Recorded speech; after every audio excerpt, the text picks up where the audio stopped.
Hello everyone, welcome to the channel. In this video I'm gonna tell you that how can you delete your STEM account. So let's start the video. First of all, open up your Google Chrome or your browser and open your Google. Write stem.com and tap on search.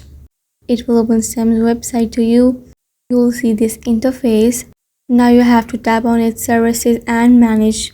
After tapping on it, you will find these options. You have to tap on account details. It will show you all the account details. After coming on this page, you just have to scroll till the bottom of your screen, your page, and in the end you will find the option of delete my STEM account. You just have to tap on it, read all this information and scroll down. Tap proceed to account deletion.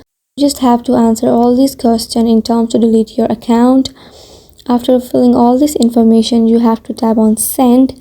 After tapping on send, you will find an email in your Gmail's inbox that you have deleted your account.